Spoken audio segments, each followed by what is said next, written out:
శ్రీ శ్రీ వారాహి దేవి మూలమంత్రం నమో భగవతి వాతాలి వాతాలి వారాహి వారాహి వరాహముఖి వరాహముఖి అనే అర్ధిని నమః రునే రునిని నమః జమ్మే జంబిని నమః మోహే మోహిని నమః స్తంభే స్తంభిని నమః సర్వదుష్ట ప్రదుష్టానాం సర్వేషాం సర్వమాక్ సిద్ధ చక్షుర్ ముఖగతి జిహ్వా స్తంభనం కురు కురు శీఘ్రం వశ్యం కురు కురు ఐం గ్లాం ఐం అని కామెంట్ చేయండి.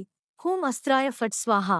వారాహి మూలమంత్రం ఒక్కరోజులో లేక 21 సార్లు 40 రోజుల పటు జపించినచో మీ జాతకంలోని కాలసర్ప దోషం లేక ఎలాంటి దోషాలైనా దూరమవుతాయి. వారాహి దేవికి నై